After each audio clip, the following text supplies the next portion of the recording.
What's happening, everybody? Welcome back to the House of Kayfabe. We are going to do my favorite videos on this whole channel. I am going to bring in the trial chief. I'm going to bring in the man who is so famous. His state named a river after him. My good friend, Stephen P. New. You are in the news again today. Trending once again, Barker. You can't stop it. It's so weird because you're my friend. I talk to you like every day and you're a fucking wrestling meme at this point. I don't know how that happened. My life, and I tell you guys this in our private chat, my life gets real strange at various points, Steve. That's all you can say about it. Does your wife know that you're a wrestling meme at this point? I don't know whether she does or not. It probably doesn't matter, but yeah, it probably doesn't matter around the house much here. You're still going to take the garbage out. So if you have been a deep mark and you've been reading all the dirt sheets, you will know that there was some copyright situations, we will say, under the Jimmy Uso's use of YEET. Now, I know because Stephen P. New is always looking out for his friends that I gave him a woodworking project once, and he said, "You should trademark this, Steve."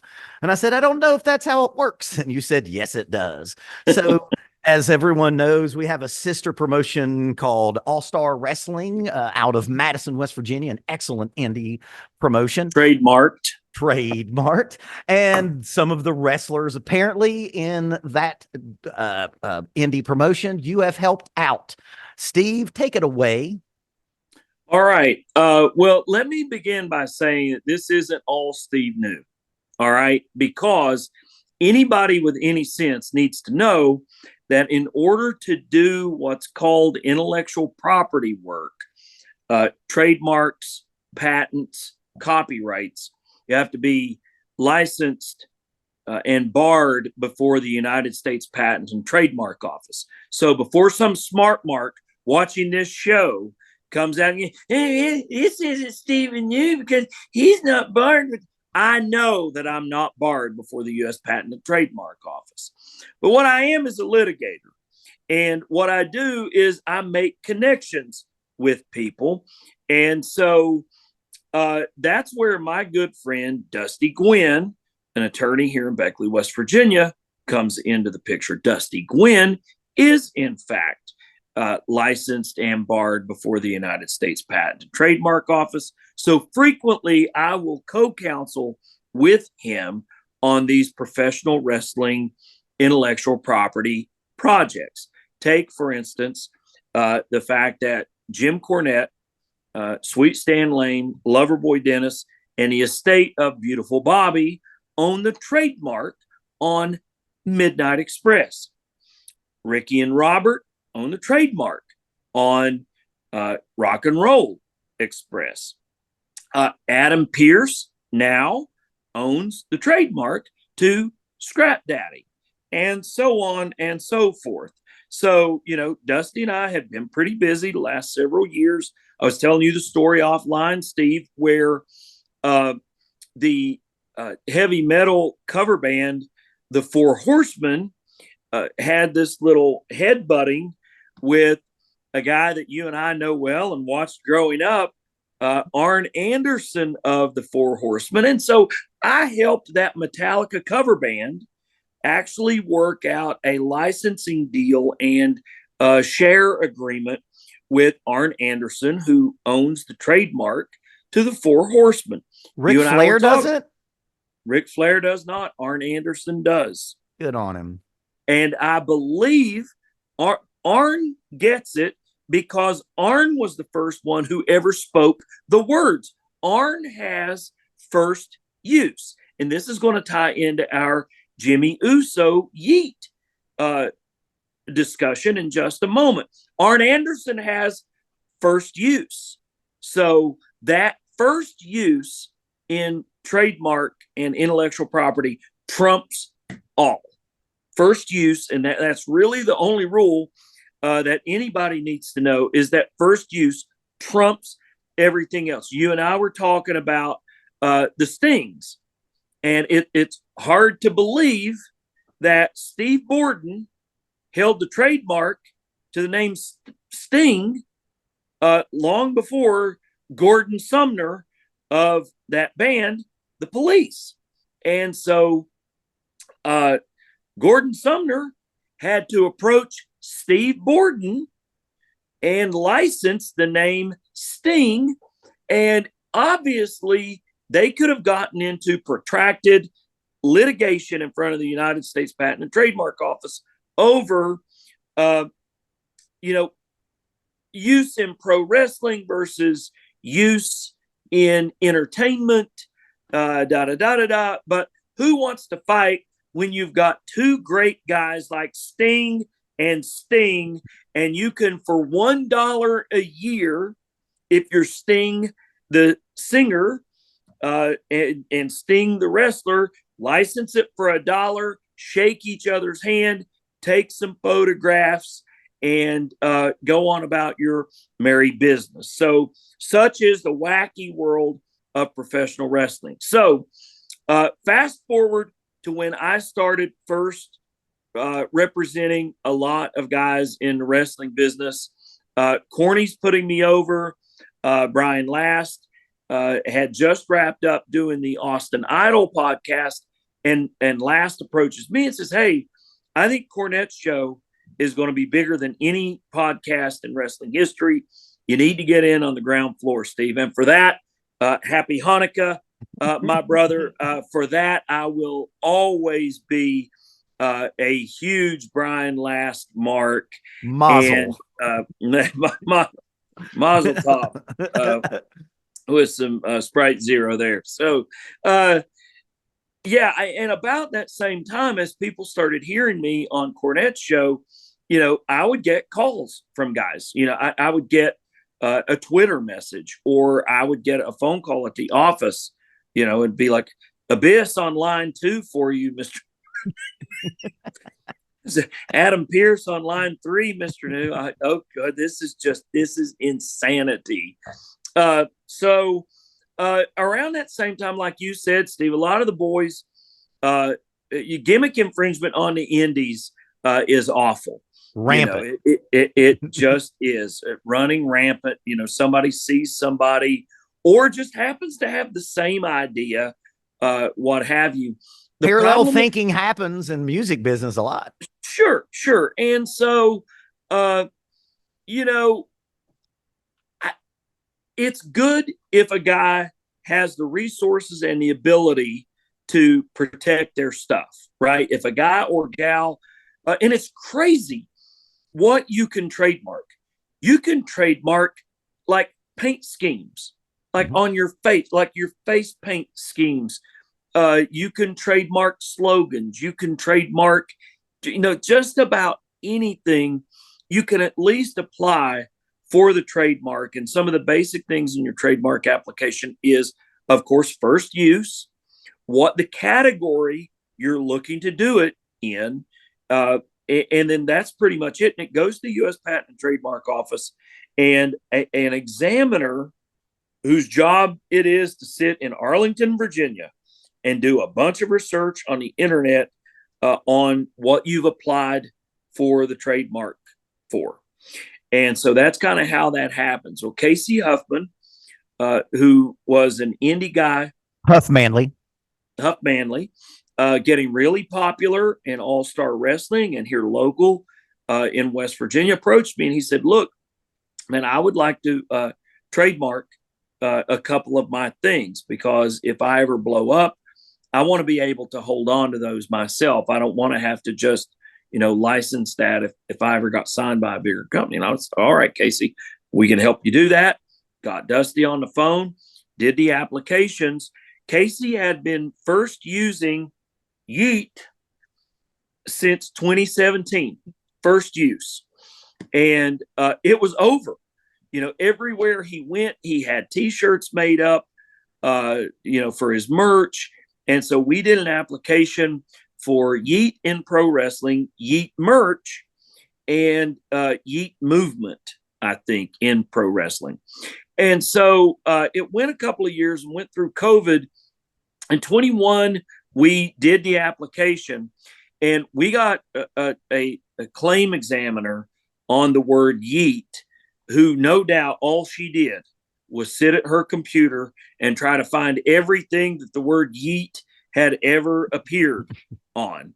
So last year in November of 22, the application got quote unquote suspended because we prevailed over first use for some other merch. It was like a surf company in California or something like that. But anyway, the trademark examiner suspended her search and was just about to get ready to lift it when, wouldn't you know, summer of 2023, a guy named Jey Uso starts coming out and yelling yeet into WWE. And Casey approaches me and he's like, what are we going to do about this? And I said, well, let's see how far WWE lets him push this. And for a number of months, yeet was just something Jay would say every so often. Well, then they started making the t-shirts, and Casey's getting tagged on social media, things like that. And that's when I do the cease and desist to WWE, which is not uncommon. One of your favorite people in the world and someone who loves you, Queen of Extreme, Dusty and I had obtained the gimmick, the name Queen of Extreme for one Francine. And she now owns that. And so I had also done a cease and desist back in the year to WWE. If you notice, after I sent my cease and desist, they have not called Liv Morgan, Lita, or anybody else the Queen of Extreme in World Wrestling Entertainment. And I'm proud of that. So comes up last Thursday, I sent out, a very respectful cease and desist. It wasn't some, we're going to burn your house to the ground kind of a thing. It was just I represent Casey Huffman from Boone County, West Virginia. And we applied for this trademark in 2021. And not only that, on the common law trademark, which is a thing, that dates back to 2017, and he has first use. Please have Jey Uso stop using that. And didn't hear anything over the weekend. So Monday at about 6:30, get a letter from World Wrestling Entertainment's outside lawyers in DC saying, we do the intellectual property work. We think that your trademark application fails, and we're not going to cease and desist. But let me just jump in here. They also did say in lawyer speak, because I now know why you all have the past the bar, because you don't want regular people to understand what the fuck you all are saying. There was a line in there that said this matter isn't put to bed. They kept it open for later. Yes, they invited us to explore resolution options.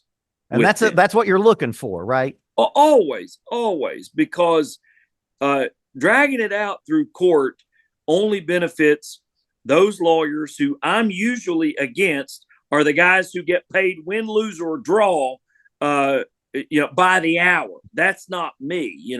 I eat what I kill, by golly. I get paid a third or 40% or whatever out of whatever it is if I win. But the guys on the defense side, they get paid, whatever an hour, whether they win or lose. How sweet is that deal? So anyway, I call up Casey and I said, look, take a look at this letter.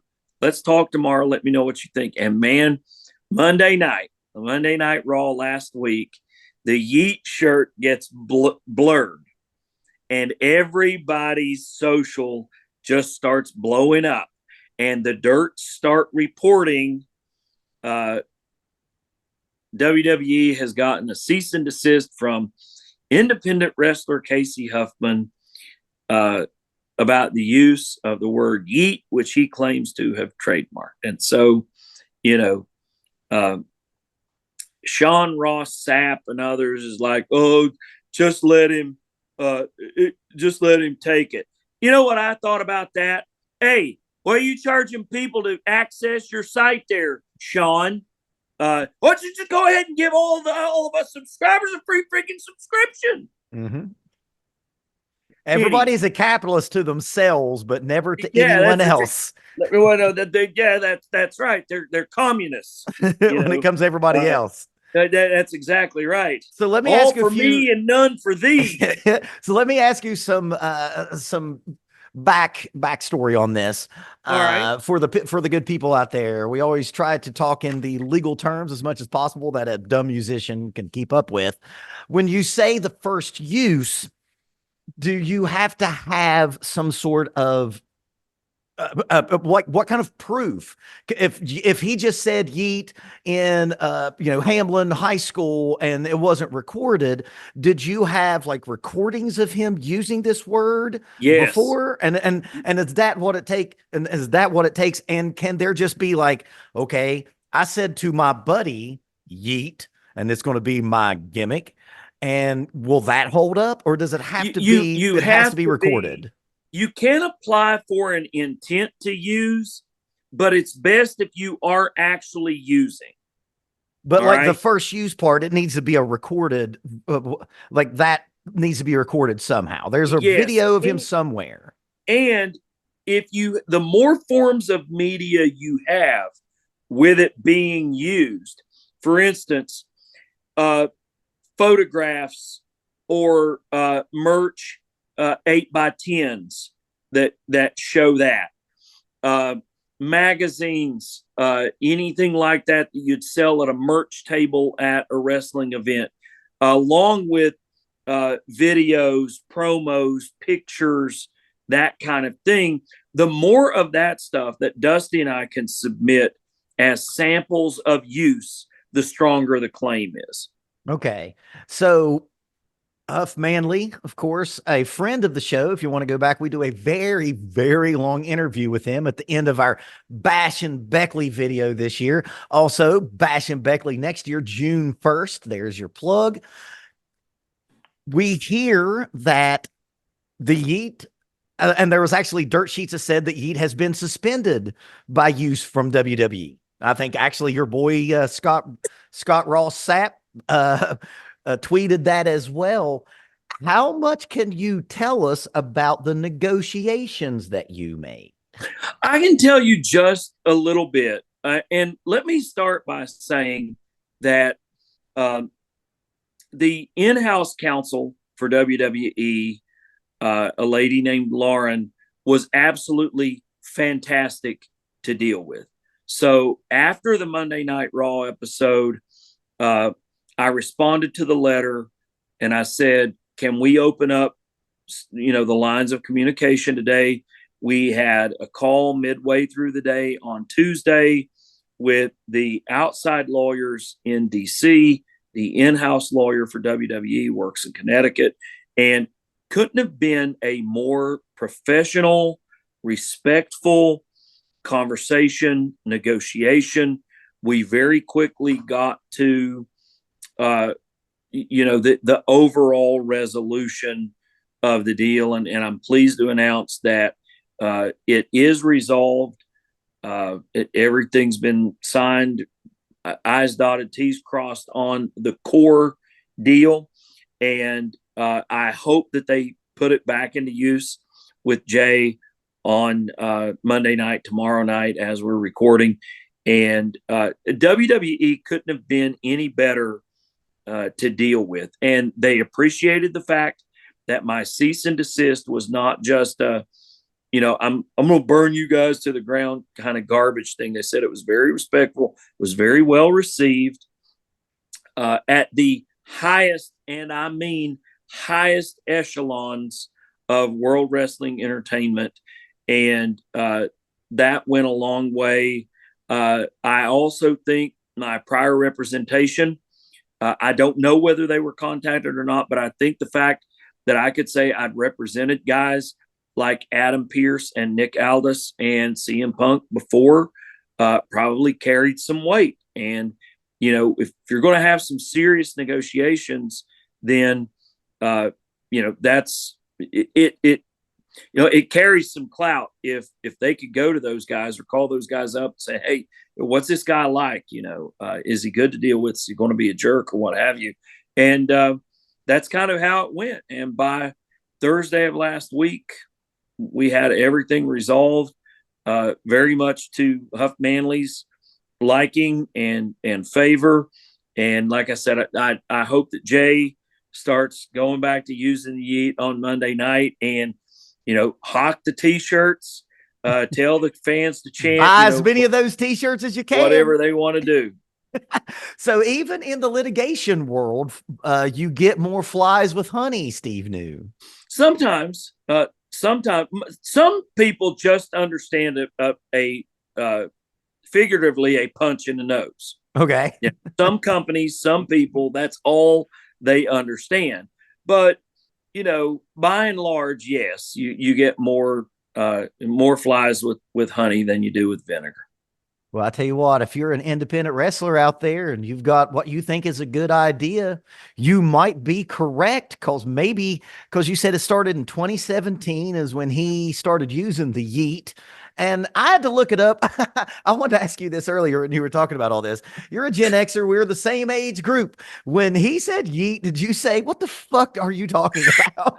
I had no clue, but I knew that the people in the crowd were cheering. And that's what I call over, brother. And I don't care if you get poop over, and if you get it over and a crowd of 350 people in Madison Civic Center are cheering with you, hey, that's all I'm looking for right there.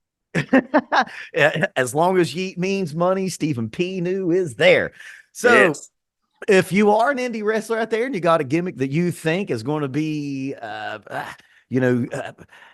over with the crowd, give Stephen P. New a call. At this point, his secretary is probably a wrestling fan or at least knows 1/4 of the wrestling world.